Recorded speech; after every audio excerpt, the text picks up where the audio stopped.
So, biomechanically, you should stack the ball of your foot, the top of your knee, the tip of your elbow, and the top of your spine should be in a plumb line.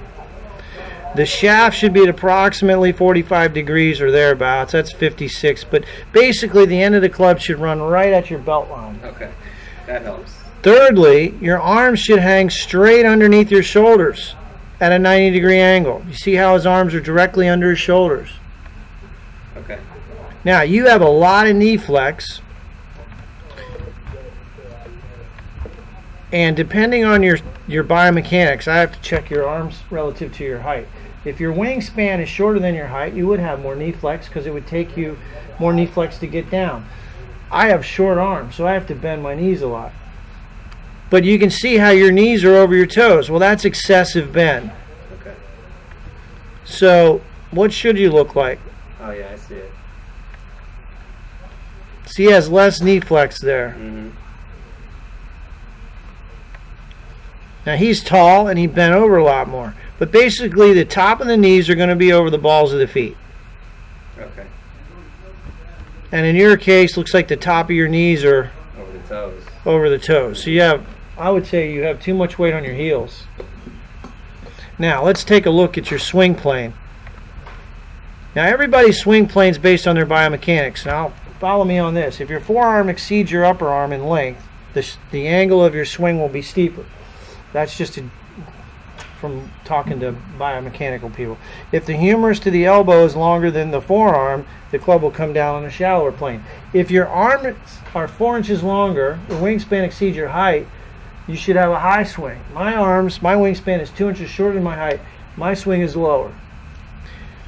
Alright, now let's see where your swing falls geometrically.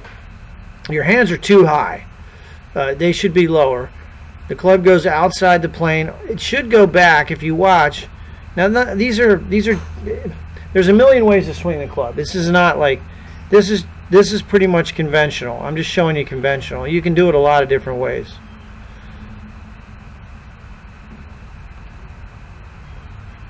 Alright, so in my estimation, if I had to grade your backswing, I would say your left arm should be along the angle of your shoulders. This is your shoulder plane. And your left arm should be along your shoulder line. Now that's not the case.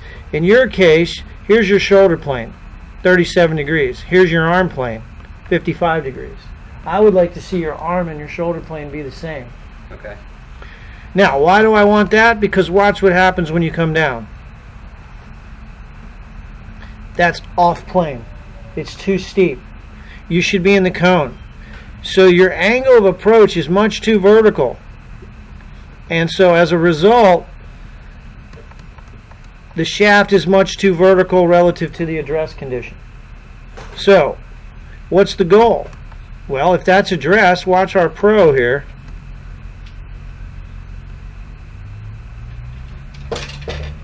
He's closer to a more conventional impact condition because the angle of approach, think about it, the steeper you come down, the more the hands have to raise. So, all we have to do to fix your problem is change your backswing. Your arms are up too high and you're coming down too steep, and that's why you slice. So take a look at his backswing here. See how his left arm is more across his chest and his hands are not much higher than his head. That would be more what I want. Yeah, exactly. Now you say you've been hooking the ball, but that's really because of a bad grip. Yeah.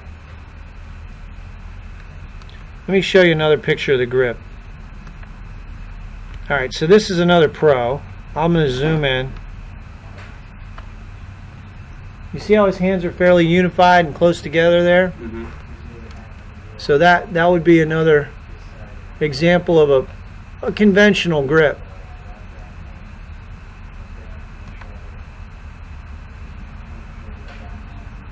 Alright, I think you got the picture here.